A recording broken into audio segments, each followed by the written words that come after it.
Hello and welcome to the Talk Football podcast.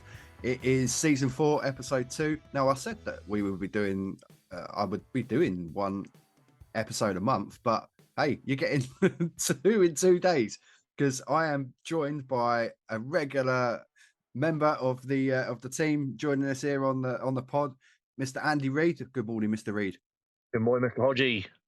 And we are here today. We're going to be having a bit of a catch up with Andy and talking all things Man United. They've had an eventful few weeks, really.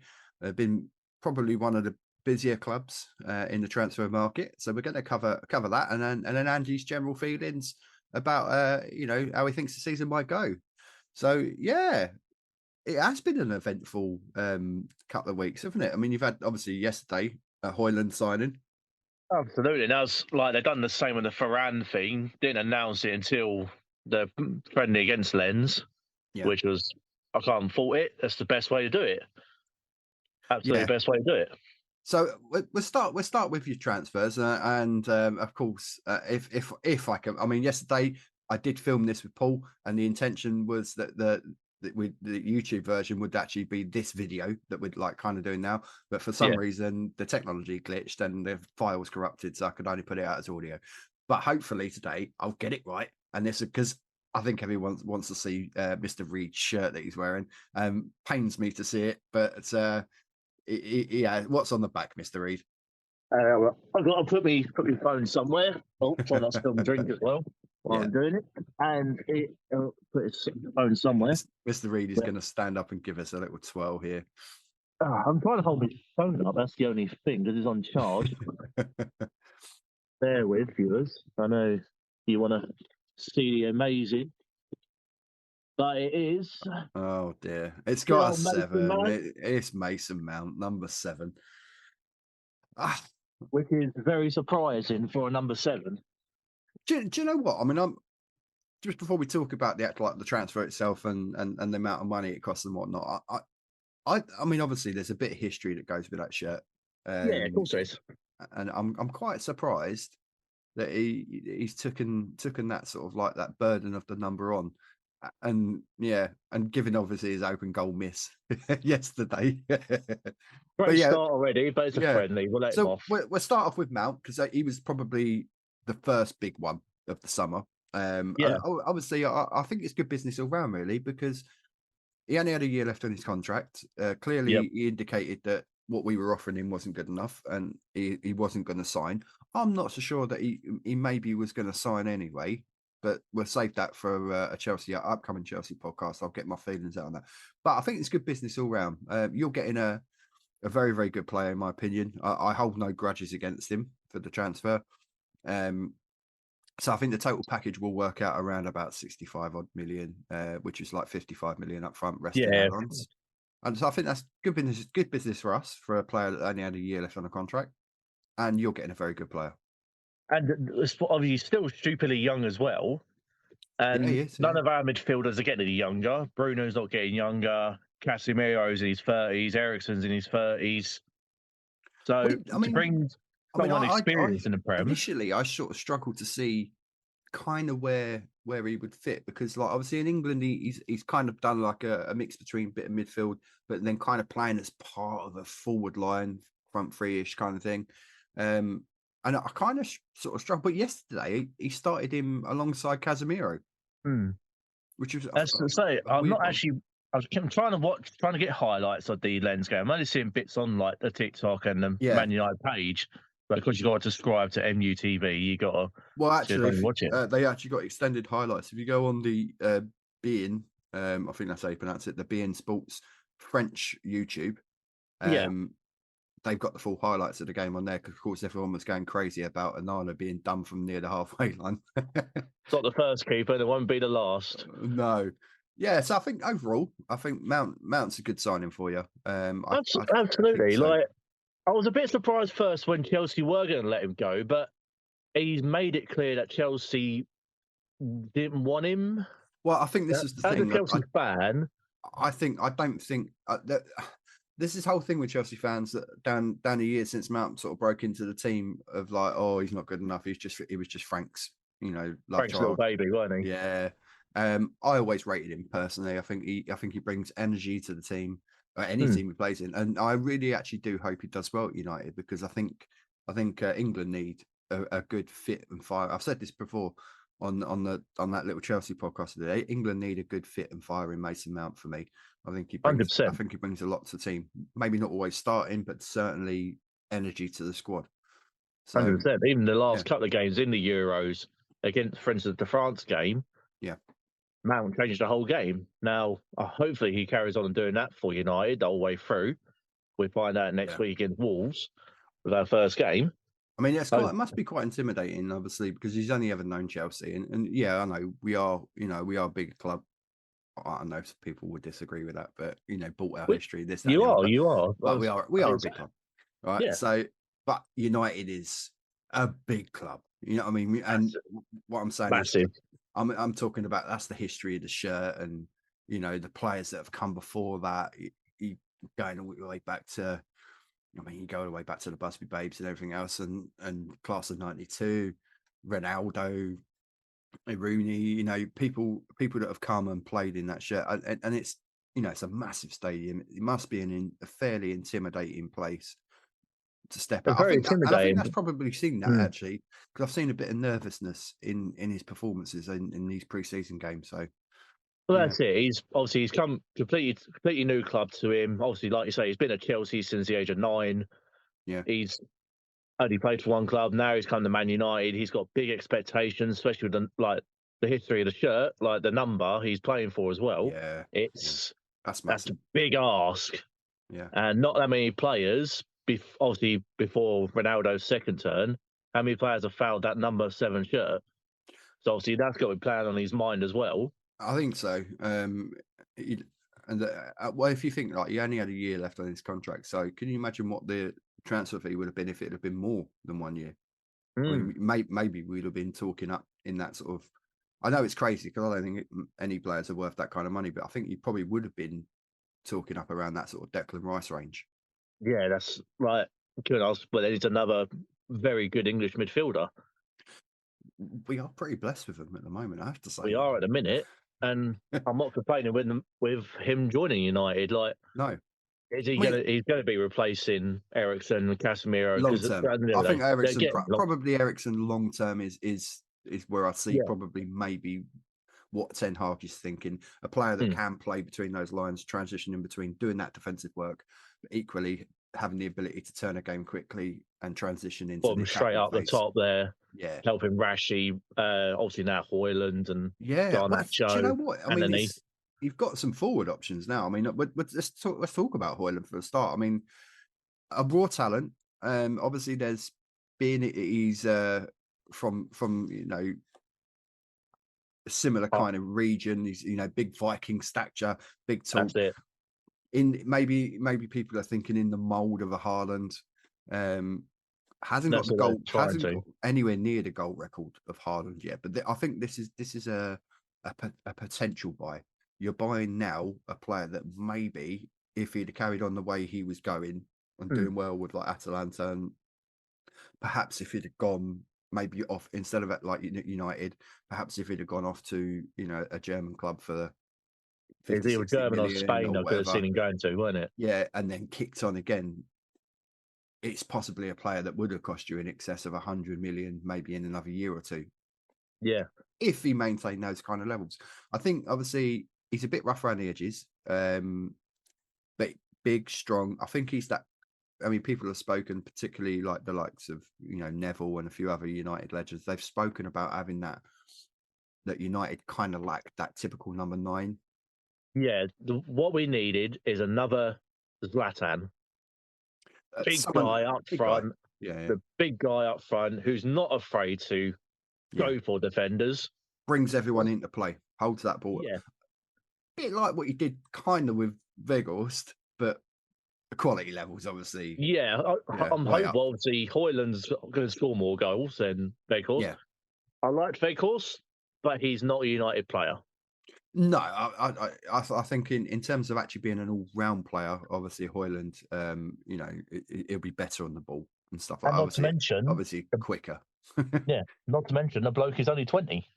Well, this is it. I think what I like with Ten Hag, I see in him is that I think he can take players, maybe similar kind of in the way to sort of Pochettino, take a young player and really mould them into the player that he needs. I think, and that's what you're buying with Højlund, and that's the ability to mould him into the kind of striker that you need him to be.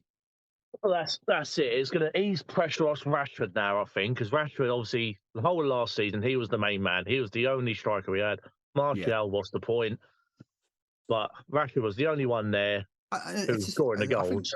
I like Martial, but he can't stay fit and he can't keep consistency, which I think is a shame because I think there's a real cracking player in there. I've always have done. I've always liked Martial, but it's a case of whether he has the appetite for it. Sometimes it comes across that way on the pitch with him. Arrogant, that typical sort of like French arrogance, which is a good trait in a way if you apply it on the pitch. And I think with him, you just don't see enough. You see glimpses of a great player, and then the rest of the time it's just like, well, we need another number 9. He played the first pre-season game, scored, and then he got injured, and I'm like, here we go again. Here we go again. Yeah.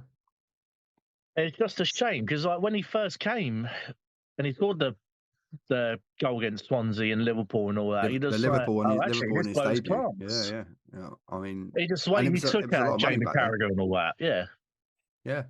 Well, I mean, and we have another. I mean, Jesus Christ! I mean, you're throwing the money around. I mean, club's supposed to be up for sale, but you're pinging money around like you wouldn't believe.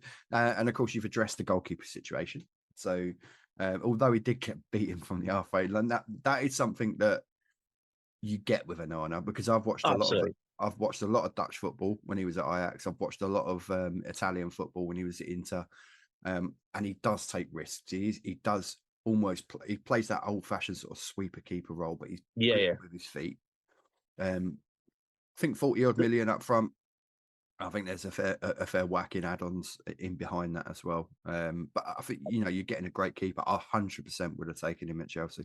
He's a great. Don't get me wrong. Like obviously the whole Inter Milan, he was a great keeper for Inter Milan. But as you well know, the Premier League's a completely different league from Serie A.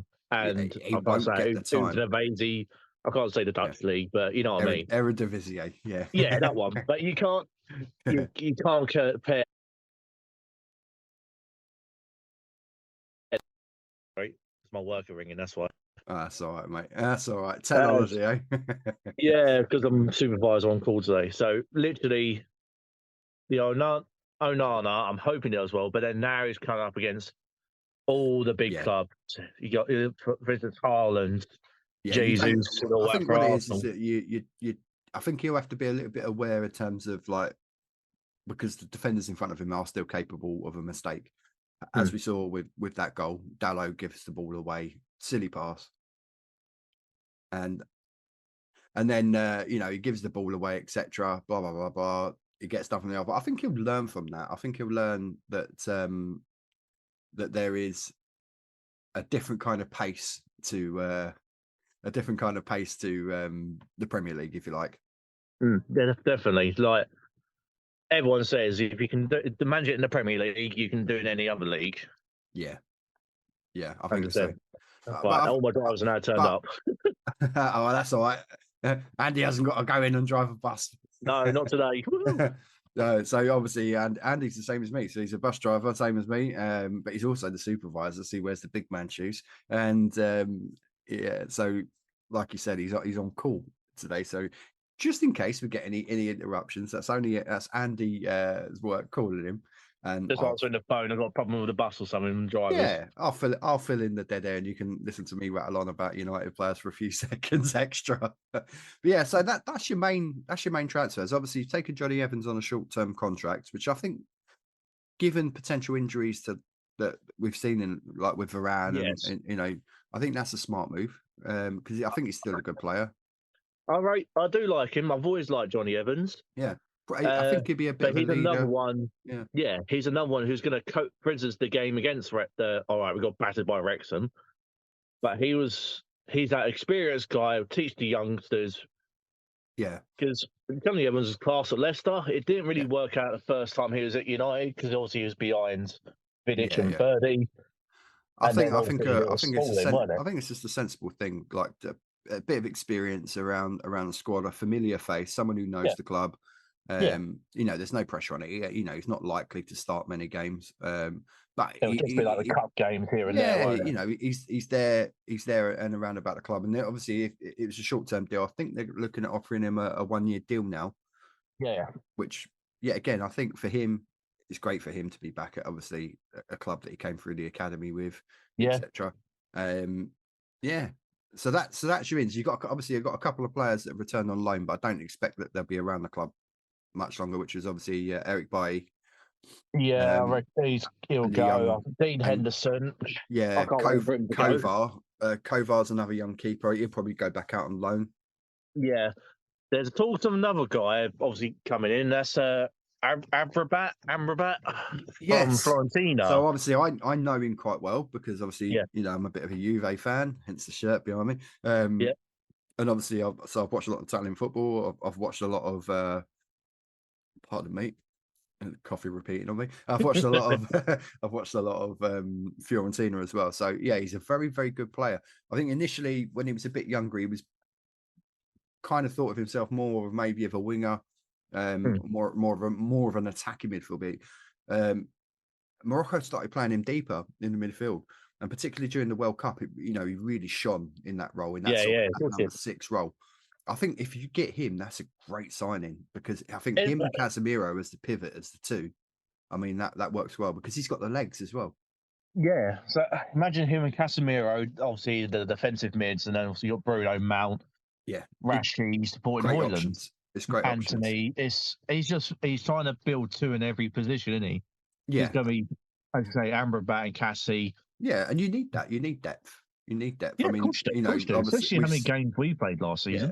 Yeah, clearly, I think McTominay is a very, very a good player, but a player, if you really want to go to that next level, regularly finishing top 4, challenging City for the title, you need players that are going to step up from that kind of level. Yeah, I still can't see us challenging for the title. No, top 4 should still be there again. But yeah, I think it's going to be tight, though, because it's a fair few. There's 6 or 7 clubs now that are really pushing, and then obviously 6 or 7 into 4 just doesn't go. So someone's going to miss out. The one club I'm not looking forward to playing this season is you lot. Well, I think we've done good business on both ins and particularly on the outs. There's still a few more that I would like to see go, personally. But talking about outs, I've got a list in front of me of your outs. Yeah, go for it. Yeah. I'll get your thoughts on each one of these because I'll start with the top one because I think it's a bit of a shame and I think there may be a missed opportunity. Anthony Elanga, off to Forest, 17 odd million quid. What's your feelings on that? Because I thought he was a good player. Cracking player, but last season he was nowhere near the potential he was under Ollie. Yeah.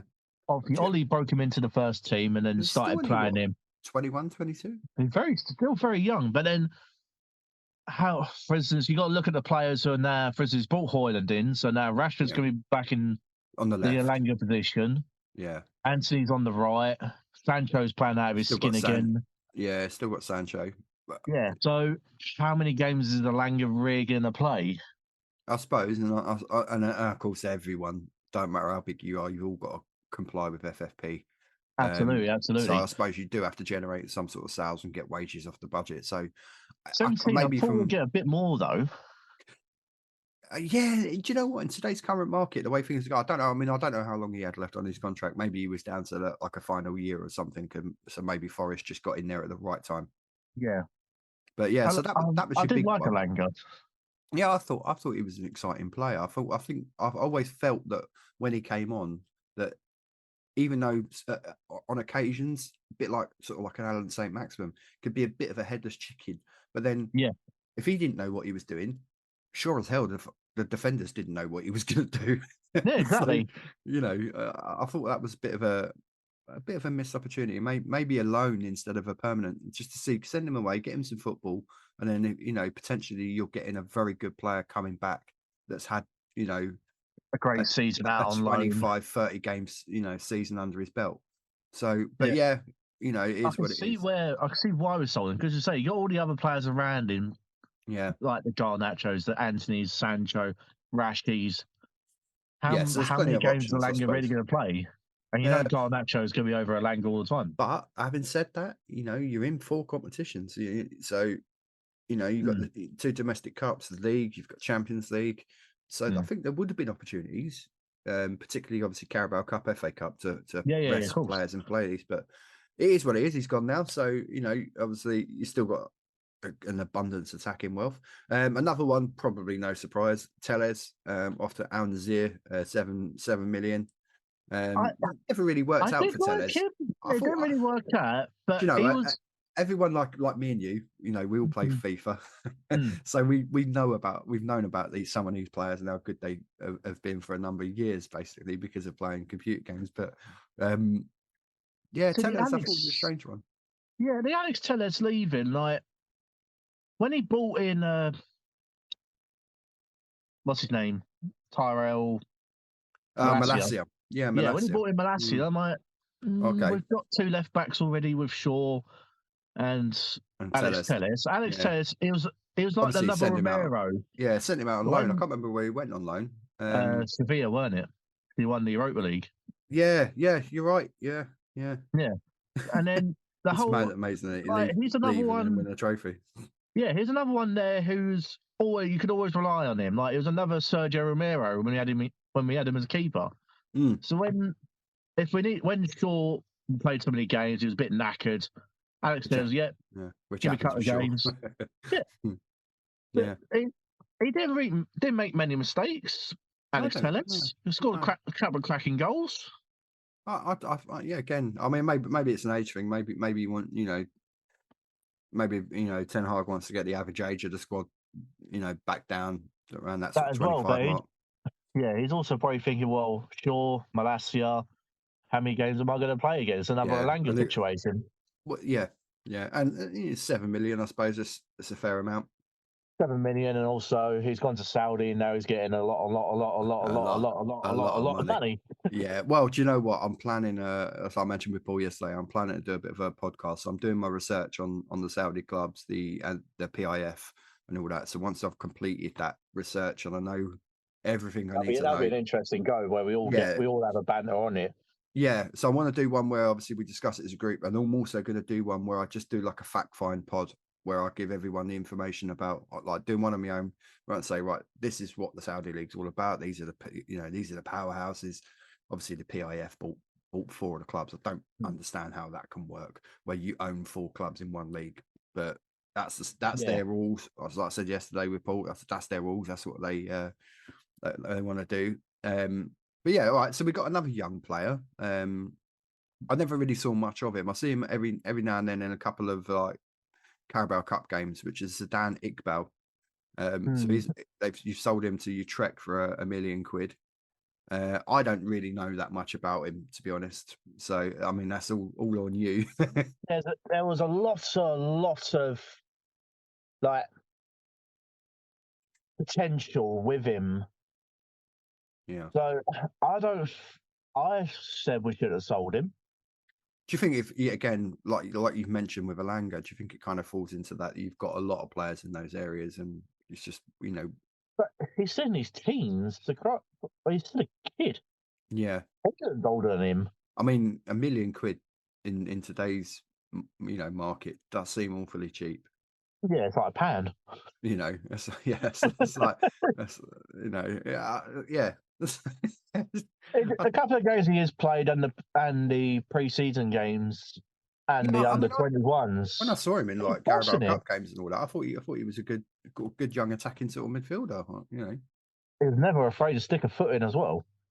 Never afraid. He's like I know Roy Keane was like the defensive, but he was like a Roy Keane, brutal, right on coming at you. Yeah, if I remember rightly, big shaggy hair as well. Yeah, the massive afro, like and like he was never afraid to stick a foot in, and he never afraid to be seen. Got sent off in a friendly or something, And I mean, he went proper straight in. Well, maybe that's it. Maybe Ten Hag just feels that his age and all that is not much he can do with him. Maybe he just feels he's a bit too reckless and thought, let's let the kid go, let him go and have some football. Yeah. Oh, he might have said, "Look, are you going to play me? You're not going to play me." Yeah. Probably not a coincidence. Obviously, he's gone to Utrecht, and that'll be a kind of club I would imagine. Obviously, Ten Hag would probably know quite well, so he knows that the kid will be in good hands. That's so he's got his connections, isn't he? So she's like the Ajax and all the other little clubs he's managed and played That's for. It. Yeah. A couple of other relatively obviously one high profile departure, and two that obviously wouldn't be any surprise to people. De Gea, maybe a slightly low key departure in the end. Really, he never really got a chance to say goodbye to the fans, and I think that's a bit of a shame after all these years. I'm very bitter on that one. Like, do you think he deserved another year on a contract, or? Yeah, like if he took his wages down a lot more, because he was still on 375 a week. De Gea, could he help Onana out? I think that's maybe that kind of experience. Yeah. But then, he is age 32. Does he want to be sat on the bench? But then if you look like how many games he could play in the Champions Leagues, because he's been there, done that. Yeah. Carabao Cups, FA Cups. Like, there's not just 38 games of the season. Man United we played what? The final of the FA Cup, won the League Cup, semi-finals of the Europa. Yeah. Yeah. Obviously, the 38 games in the Prem. That's a lot. That's nearly 60 games a season. Yeah, and you've let Butland go as well. Obviously, I know that was an end of loan. You took him on loan from Palace, but obviously he's gone as well. So you're down two goalkeepers. Yeah, you brought one in. So I'd imagine that there's another youngish sort of goalkeeper knocking around the club. I know. What's his name? Tom Heaton's still around. Tom Heaton's still there, yeah. But he's what, 37, 38? We're on about possibly getting a goalkeeper from Japan League, the Japanese league. Okay. Yeah. So he might be a bit more back up to Onana with him, because obviously he has played. Yeah. Heaton, I reckon he'll just retire there and he'll take on the goalkeeping coaching side. Like, I think actually, we were saying obviously about De Gea's experience and maybe helping, Onana settle in. But I mean, Heaton certainly got obviously a lot of Premier League experience, so he'll definitely help him with that. I would think. Another one obviously was Tuan Zabi, end of contract again. He's not even that old. Only 20. I'm quite surprised. It's like 20. It's 25, and I thought there was always a good player in there, but never really quite worked out. I think he obviously struggled with his fitness as well. Struggle with his fitness, and he's not good. Is another one. How much more game time is going to get? Yeah. I mean, he paid a lot of money for some of the central defenders you got. So yeah, but yeah. I mean, so he's gone. Obviously, got to mention Phil Jones. I mean, the club legend is finally. I remember when Ferguson signed him at 19 on Blackburn. I think it was 17 odd million at the time. Yeah, 16.8 or something like that. Which was obviously considered a large amount of money at the time. And Ferguson said that he thought that this kid was going to go on to be one of the greatest players to ever wear a Man United shirt. Probably one of the funniest faces to ever wear a Man United. Just remember the Van Persie one. But do you know what? Fair play to Jones. He kept it as long as he could. He kept it going. He had an absolute fortune out of it, and one game in like 4 years he played. I think it's a shame because, again, I do think he was a very good player, a very good defender. He, very much in the mould of a John Terry, if you like, will throw his body and his face into everything. He done that. Like, I just remember the Van Persie thing. Yeah. Do you remember the 2-inch header off the floor? Yeah, the Van Persie. The Van Persie thing. Like, he's on the floor. He's just like editing it against Van Persie's leg. Away. Brilliant. Yeah. So I think obviously the injuries, ruined his career. Never helped him, no. Absolutely ruined his career. But a good character. And imagine he would have been a good lad to have around, like the dressing room and the training ground, etc.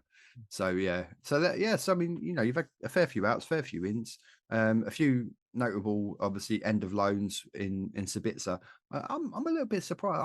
I think Sabitzer maybe could have added a bit to the squad, if he'd have took it permanently. I think he's a good player. And not an exciting player, not a player that's going to get you off your seat, but a steady Eddie, someone who will give you a 6 or 7, out of 10 performance each week. He done it in the Europa League when it was against Sevilla, and he scored twice against Sevilla when obviously we lost, and he was the only one who's like watched the game, and he was the only one who's playing for the shirt, and he was only on loan. Yeah.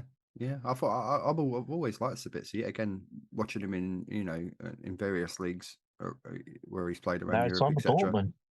Yeah, I think he'll do well. I think Joe, is he signed for Dortmund? I thought he just went back to Munich.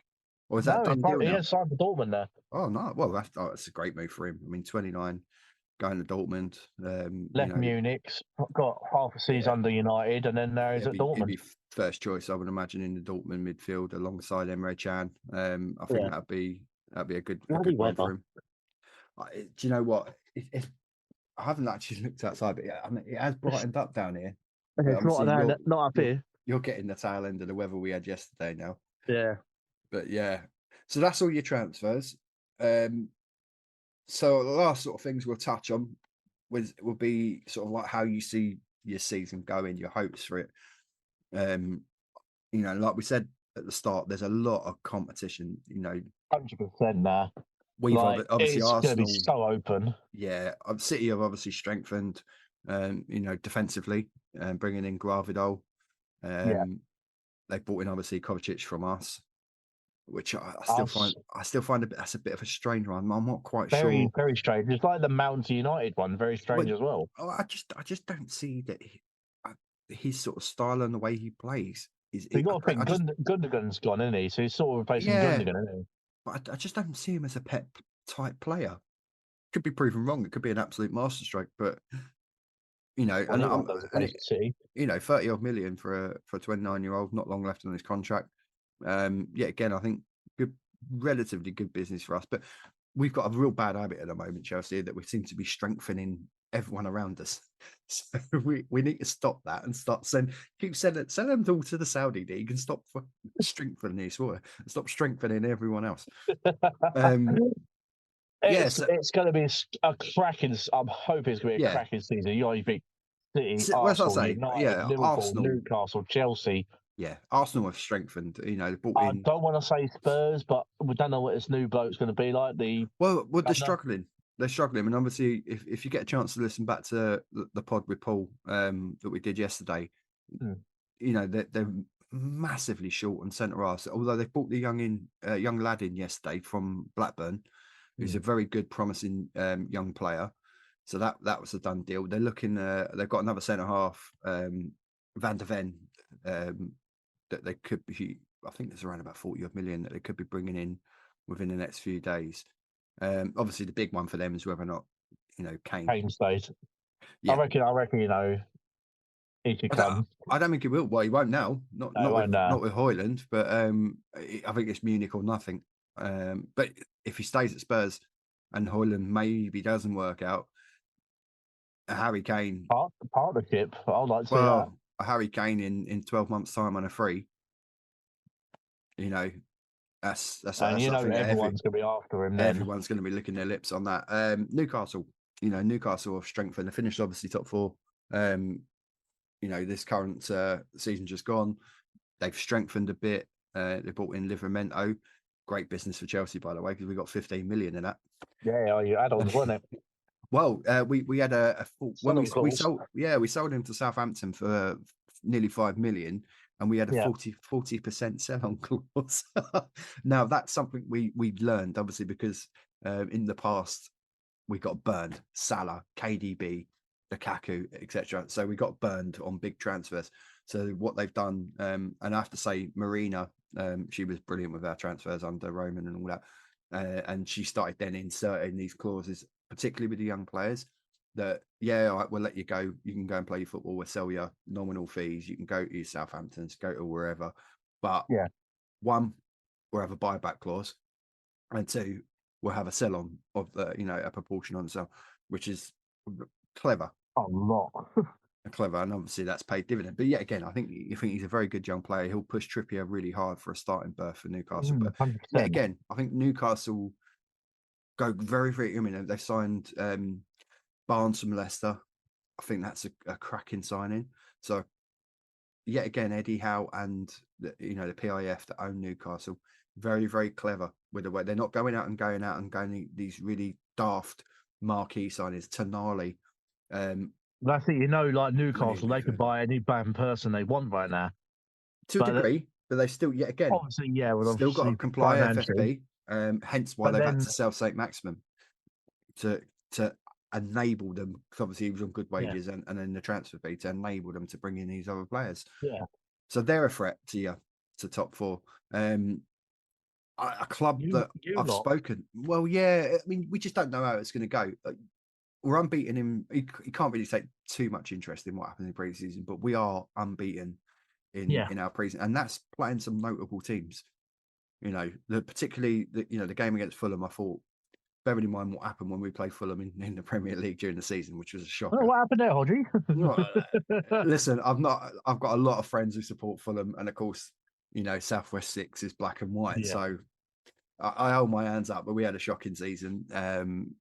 And that was part of the reasons. One of the reasons why I was thinking about jacking in doing podcasting, because I kind of like, after the whole thing with Potter or World Cup in the middle of the season, I completely fell out of love with football. Yeah, that was ridiculous. But yeah, I think we've spent. I thought we've brought in some really good players. Obviously, in Nkunku, I love the look of Jackson. We obviously losing Fofana is a bit of a blow on the injury. Badiashile still injury, maybe out for at least the first month or so. So obviously we've signed Dessisi rather from Monaco, another young French centre back, but mobile, quick, big, strong, good on the ball. That's another decent signing. Levi Colwell, he's another one. Obviously, we've got him to sign a new 5-year contract, so that's another plus for us. So yeah, one person in Nkunku is got to watch out for. Yeah, but the FIFA merchants will know about Nkunku. Yeah, he's picked up obviously a knee injury, so we don't know quite how long he might be out with that one. But we have got other options. Mudryk, we've got obviously Noni Madueke. So there is other options. Sterling obviously still, although he hasn't had the greatest preseason. So we do have options in our forward areas should Nkunku not be fit enough to start the season. So again, that's another potential threat for the top four for you, another challenge. And there's one team, and I'm sure you're probably going to agree with me, because I think the business they've done is incredible. And if you look at their form from last season, particularly when he took over, Aston Villa. Yeah, Unai Emery. Oh, mate, what a job. What a job he's done. What a cracking job. And momentum's a massive thing in football. I see challenging for Champions League, though. I don't know, definitely the Europa League spots. Yeah, I mean, you think they finished in Conference League spot for this to qualify for that for this current season. They've gone out and got one of the best wingers around in Moussa Diaby. Diaby, FIFA merchants again. This is it. Yeah, maybe Unai Emery likes playing FIFA. We don't know, because he's gone out and got Pau Torres as well, which is a phenomenal signing. I mean, that's a European, a Spanish international. Mate, that's a European class defender right there. That's for me. That's a defender who would walk into many of the top four clubs. Starting 11s. I honestly believe he's that good. It's it goes maybe from a lot of people who maybe don't watch a lot of Spanish football. Perhaps he would have gone under the radar a little bit, but if you if you watched a lot of like Europa League, and you've watched a bit of Spanish league football, La Liga, and all that, and you don't just watch Madrid and Barcelona, you'd know that this guy is a very good player. With a Villarreal, wasn't it? Yeah, and I think a bit of a bargain. Are bearing in mind what City have just paid for Gvardiol? I think Villa have paid about 30 mil. 35 mil or something like that, which for Villa is obviously still a lot of money. It's a lot of money for Villa, but people need to remember that Villa's owners are very, very wealthy, and they can and they do have the potential to spend big money. They just kind of maybe lost their way under previous managers, etc. The Gerrard, situation, Dean Smith before that, and all that. Yeah, Dean Smith. They've gone out and got a European class manager, and bear no bones about that, because I don't think Arsenal gave Unai Emery the time he should have been given. No. And then he goes off and wins, leaves Arsenal, goes off and wins 3 Europa Leagues in a row. Yeah. Or whatever you want to call it, Europa League, whatever. But goes off, wins trophies. That guy wins European trophies. That guy wins trophies. He knows how to win trophies. And I think, and I touched on this with Paul yesterday. I don't know how you feel about it, but I think with City achieving so much in what they did over that season, winning a treble, etc., there must be a little downturn in form, I would think. And I think that and I said this to Paul yesterday, I think that there'll be an opportunity for other clubs to, maybe win a trophy, etc. So yeah, I think it's going to be an interesting one. I think United they will finish in the top 4, but I think it'll be a lot tighter with other clubs around them than we think. So yeah, I think we're in for a really good season. And if it sounds like I'm wobbling on a little bit, it's because Mr. Reed has had to take another call from work. So we're just I'm just going to bubble on and talk about that. But yeah, it's I think it'll be an interesting season. I can't wait. And obviously we're only a few days away now, so we're actually. My brain's gone dead. Who have you got first game of the season? Wolves. That's an interesting one, because they haven't really done much. They've sold Jimenez. That's a big loss for them. Yeah. So I obviously, Lopetegui's a good manager. Whether or not he ends up sticking around with them or not, I don't know. But I was winding Paul up yesterday. I was actually saying that Ange Postecoglou is my favourite to be the first manager to get sacked, but having seen what's gone on in the last 24 hours now, I'm 100% sure Moyes might not even make the start of the season.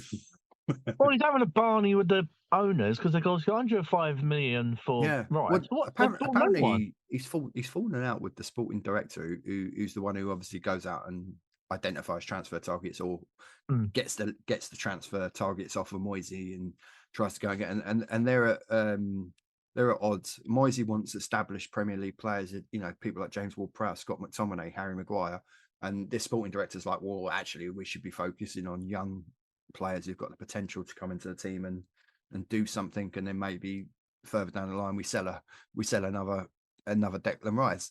And obviously Moyes is like, well, I need results now, and I don't need results. I can't wait another year or two. Yeah, so that'd be an interesting one.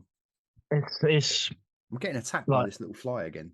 Yes, there's a thing, because obviously 99% of my family are West Ham fans. Don't get me wrong, they're bit of that Rice left. But yeah, I think that's understandable. Right time to go. Yeah, good money. 105 million. They thought they were going to get all these players in. Like they thought, I hope. No offense to him, I hope Maguire goes. Yeah, I think that's the thing. I think the problem is when you sell a player for a lot of money, and we've seen this with United in the past when obviously they sold like Ronaldo, is that every club when you go in for a player now, they start adding a bit on because they go, well, we know you've got 100 million to play with, so that's the price we want, and if you want him, that's what you're paying. But when we did sign Ronaldo, I remember the players we bought straight afterwards, and it was Bebe, Gabriel Obitan. Yeah, they worked out well. Yeah, they went down very well, didn't they? I mean, Bebe, Christ. Is that 7 million for someone that he'd watched on a video or something, wasn't it? Yeah. But then you like, I'll tell you what, for all the success Fergie had, he did buy a few stinkers. But then he bought some absolute bargains. Well, I can go forever. I remember when you paid 30 million for a young lad from Liverpool, and look what he went on to do. Yeah. So, well, I think we've just about covered Man United for the time being. For the time now, until halfway through the season. I said the same to Paul. We're going to come back in a couple of weeks after we've played a couple of games, each team, just to see like where we are. Hopefully, I'll try and if we can try and sort it. I don't know how we'll work it. It might have to be. I don't know how. Well, I'll organise it with you, but if we can try and find a way that we can get, say, me, you, and Paul together in one. Because what about your Derby, mate? Well, it's Derby in it, not Premier League. Sorry, Ad, but yeah, Sorry, Adam. But then surely he's obviously a football football guy. I'll do him a disservice. He's a complete football nut as well. And it was great to see. I don't know if you saw the pictures yesterday. If anyone's if you're listening back on this anyway, have a pop on the socials because there's some great pictures from Pride Park yesterday that Ad sent through. But I put them up on the TikTok page. So yeah. Despite the result, they had a great day. They did see a great goal. Derby scored a great goal, but they did get turned over 2-1 by Wigan in the end. So it was a day for a rude awakenings, I would say, across the EFL yesterday. Just to touch on that before we finish up, because obviously Wrexham had their first game back in the Football League for 15 odd years, get turned over 5-3 in the end. But I don't. Yeah, MK Dons. That's a tough ask. First game of the season, anyway. And of course, one of my local teams, Sutton United, they absolutely battered Notts County. So 5-1, I think it was in the end. Goalkeeper got sent off. I will have to say another thing. I know it's nothing to do with, for instance, the teams we support, but it's nice to see Bury. Like they played a game at I forget, was it Gig Lane in it? Gig Lane, yeah. Gig Lane there, and it's nice to see Gig Lane back open. Yeah. That was Bury. So actually to touch on another, obviously with the whole like Wrexham thing and the Hollywood owners and all that, Tom Brady buying into Birmingham, and that was a bit left field. Of all the clubs. Like I said, I don't know anything about football, but I'm here as a Blue. Yeah, well, to be fair to him, elite sports people share things in common, no matter what sport you play, whether it's football, American sports, athletics, whatever. Elite sports people share a thing in common, and that's the desire to perform and to win. And to be fair, in sport, there really isn't many better than Tom Brady. So if you can just impart his kind of like winning mentality, and you bring that into that Birmingham dressing room, and they take that on board, maybe things can start happening. There's a couple other people like Bolt with United, LeBron and is Liverpool in it. LeBron. And to be fair, on a lower level, because I don't know if you heard about Zaha and Stormzy bought Croydon. He's a Croydon boy, isn't he? Yeah. So it'd be So we could definitely come back and we're going to be talking about not just our own clubs. We're going to talk about other aspects of. There's another one I can mention as well. He's in part of my local club, and that's Tim Howard with Dagenham Redbridge. Really? He's a freeway ownership. Freeway ownership. Know this. Yeah, honestly, it's Tim Howard and some American firm owned by two geezers, and they're all part of Dagenham Redbridge. They own it. Wow. Okay. So we could see the Dags on a bit of a push then. They bought them out. They bought us out. I think it's the second year now they've had us, and a lot has changed. All right, we're still not fighting for Football League right now. I'm still mid-table in the conference, but building it 100%. Like bit in. I suppose the blueprint is Wrexham. Get in, steady the club, make improvements, improve the facilities, gradually start improving the playing squad, and then have a real push for it second, third year kind of thing. That's it. You got to look at where Dagenham are. Like we're 15 minutes down the road from West Ham. Yeah. So that's why we play West Ham every year in a friendly, and it's lovely. Yeah. And it's nice to see like all these big guys looking, as you say, the Wrexham boys. They didn't have to take over Wrexham. They didn't have to touch any football teams. So we'll buy a little team. I think it's a bit of a breath of fresh air, and I love it. The fact that these guys are going into lower league clubs not at the real top end, because I think it breathes life into the grassroots football at the lower end of the pyramid, and I think that's phenomenal. Yeah, and if you've got more people going to watch, grassroots the lower league football, teams. Financially those clubs become far more stable, but also it helps all the other clubs as well. So, the likes of a Wrexham, they will take a big away crowd, to games. And so that, helps those other teams out there. Exactly. Yeah. And this was a knock-on effect, actually, AFC Wimbledon down the years. As they progressed through the leagues, obviously they were a Phoenix club, MK Dons, Pete Winkelman uprooted, the original Wimbledon, took them off to Milton Keynes as a franchise club, if you like. And then the fans obviously weren't happy with it. We're never going to follow it to Milton Keynes. So they formed their own club, AFC Wimbledon, which an old schoolmate of mine Joe Sheeran, ended up being captain of. He was a Chelsea player, actually. I think he had like one senior Chelsea appearance. He came on as a sub in the Premier League for Gianfranco Zola for a couple of minutes. I think he ended up at Bournemouth for a little bit when they were down. I think they were around about probably like League One or whatever. And then obviously he ended up towards the latter part of his career. He ended up at AFC Wimbledon and ended up being their captain. A very good player all the way. He's one of them players when I'm very lucky, actually, because when I was at school, I got to play with two players that actually went on to become full-time professionals, which was obviously Joe Sheeran and Damien Francis, which you would recognise from obviously Wimbledon, Watford, Wigan. Ended up being a Jamaica international with his heritage. Unfortunately, had to obviously end his career with a bad knee injury around about 31. But I think he's an agent now, actually. I'd have to have a little check up. I haven't had a look. What an age? Remember me from school, Sam? Yeah. Fancy coming on a podcast? That'd be a good one, imagine. Well, you never know. You can only but ask. Do you know what? Just to touch on it before we go, harking back to my school days, we had some players. I mean, some of the guys that I used to play with, a few of them ended up in like non-league and stuff like that. But we had my school team in my year was just absolute dirt, mate. I mean, I couldn't get anywhere near the starting lineup, and I weren't a bad player, But a mate of mine, Scotty Neal, he was a cracking goalkeeper. He could play anywhere on the pitch, actually. There was a young lad called Wayne O'Sullivan, a wand of a left foot.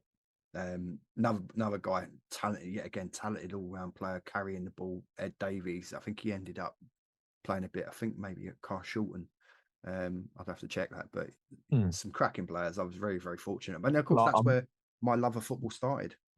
Yeah, I remember there was a guy at my school I went to school with, and he actually had tryouts for Dynamo Kiev. Yeah. Obviously, I know he's in Ukraine now, but I don't know how he's getting on. But I know he went tryouts for Kiev, and he's a Georgian who lived in Dagenham. So there we go. People from all around the world. Anything happens. Yeah. Right. So listen, obviously, for all those people listening, etc. And if you want to catch up with previous episodes that Andy's obviously been on, you've got to get on the socials. So they're obviously on the description on all of our posts. You'll have the link tree, which gets you to all the socials for the podcast. So make sure you get on them because we want that interaction with you. And obviously, if you want to be a guest on the show, just come on, do it like me and Andy are doing now. You come on, you talk about your club. Doesn't matter what you are, what league you are, non-league, whatever. Any team you support. This is it. And what I'd really love, bearing in mind, because I've not really touched on it too much, but I am going to do a bit of a review podcast of the Women's World Cup. So if there is any girls that are watching, or if you're a parent and your daughter plays football and starting to go into academies and stuff like that, I would love you to come on and we'll talk about grassroots football, particularly young girls getting into playing football as well, because I wish my daughter still had an interest in playing it, but that dissipated after she sort of like went to secondary school, which is a shame because she's a cracking defender. But yeah, so anyone out there that get in contact with the show, because we want more people to come on and start giving us their stories about their clubs, their thoughts, their feelings, their memories of when you first started going and whatever. So that's getting quite. And if you really want to do it the old-fashioned way, we even have an email address, so you can email the show on talkfootballpdc@gmail.com. But get on the social pages, particularly the TikTok, because that's where we're most active. That's where he's most active. I love a bit of TikTok. Completely addicted. So yeah, I'm going to say thank you to Mr. Andy Reid for getting up at this, which was an ungodly hour of a Sunday morning, even though he's on call from work. So thank you, Mr. Reid. Cheers, Hodgie. No worries, matey. And thank you to everyone for the support and giving me the energy to come back and crack on and do this season 4. And I am actually already starting to plan the next episode. So I will catch you then on the next episode of the Talk Football Podcast with me, your host Hodgie, and my special guest, Mr. Reid. Right, here we go again. Cheers, boys. No worries. Or whatever you are nowadays. So, and we'll see you on the next episode, guys. Thank you very much for joining us. See you soon. Yeah.